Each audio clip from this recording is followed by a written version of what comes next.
Joshua Nitaki Esel has spent about 45 minutes walking the neighborhood of Mempasam, a suburb of Accra, in search for a place to lay his head. He is knocking on doors without the help of an agent because, once upon a time, a friend of his was defrauded of some 3,500 Ghana cedis by an agent without the accommodation he paid for. So you get a very nice place with probably very moderate price that you can afford, and the proximity becomes a problem. If you decide to also get a place where the proximity is cool, it's either the house is at probably a waterlogged area, it has a bathhouse on a gutter or something. There's no perfect. If we are going to rent a house, you want a perfect. You have an ideal way that you want to have that particular accommodation, but then unfortunately, it's very hard for you to get that ideal place that you want to be a single self-contained room where you can afford. It's very hard. Having lived much of his life in Takoradi in the western region until he landed admission at the University of Ghana 5 years ago, Joshua has no choice but to find an accommodation now, as his national service period comes to an end soon and he cannot continue to patch his friends. So far, I visited about 5 homes, and then the narrative has been the same. Most of them. So the other 5 homes I visited, apart from one that gave me a location to a next place I might get accommodation, the rest said there were no vacancies. And even if there were, the rents range between 150 a month to 200. And the challenge that ran through all of them was they all complained about here being a little bit waterlogged. And you know, when a landowner says or a landlord says a little bit, it's a very big problem. And as you can see for your eyes, you can see that even with the small rains here, there's still waters around. And then the other thing too was that there was no single place that I've seen yet that is self-contained. That means that had the bathhouse and the toilet inside the room. All of them, you would either share both the toilet and the bathhouse with your neighbors. Joshua continues his search for accommodation.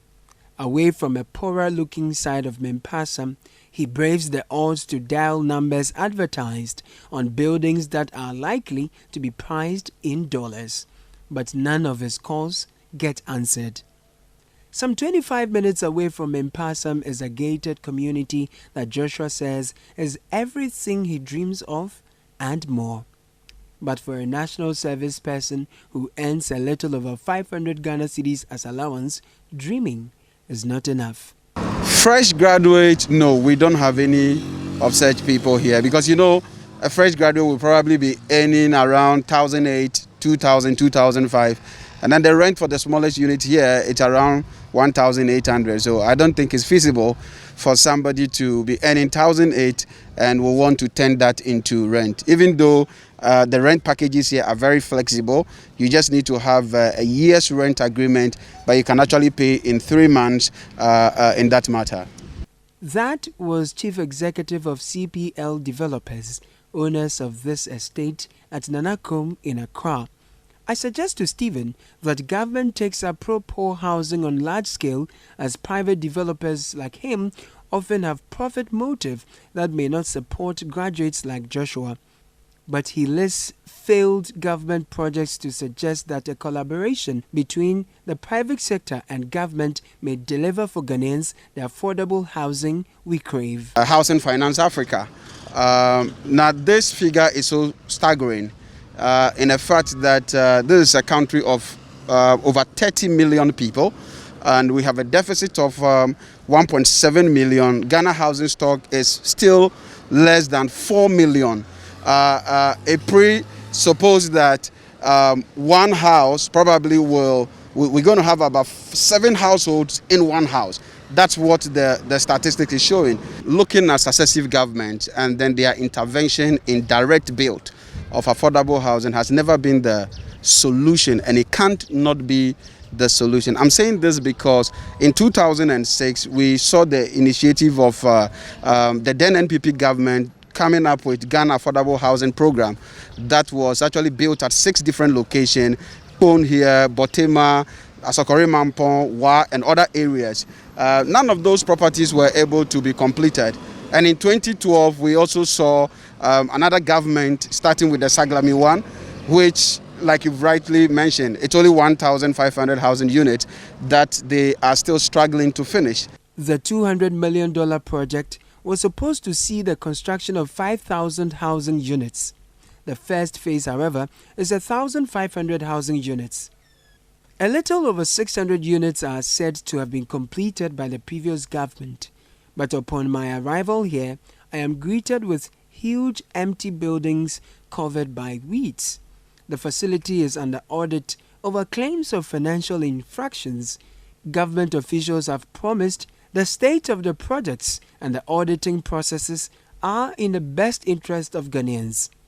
For Joshua, the location of the project now is a problem, but he is unhappy that while he struggles to find a decent accommodation, the Saglemi housing project continues to waste away. Currently, only 10% of graduates are estimated to land jobs in the first year after school.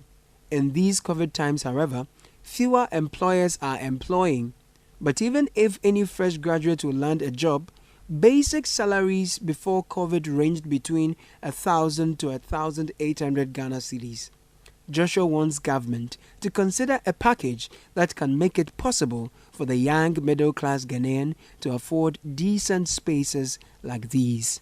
Not everyone can afford to live at a place like Saglemi, because probably if I'm working Saglemi, if I'm working in a place in East Legon, I like to be close to the place than a very far place. So even if government has affordable houses at very distant places, I think there's still a need for government to partner with these private investors at a more moderate prices at their various places. So either way, I feel government should work on the two of them at the same time, so that there will be affordable house that the government is going to own, but there's still going to be the one that is going to probably, let's say, a complex one with the private investor and government. Ghana's population continues to balloon. The housing deficit will come under sharp focus even as we go into an electioneering period. What will be the account of the sitting government when it comes to housing the Ghanaian people? And moving forward, what plans do both political parties, the key ones, have to house our growing population?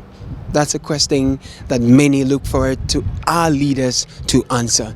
Caleb Kudah reporting for Citi News.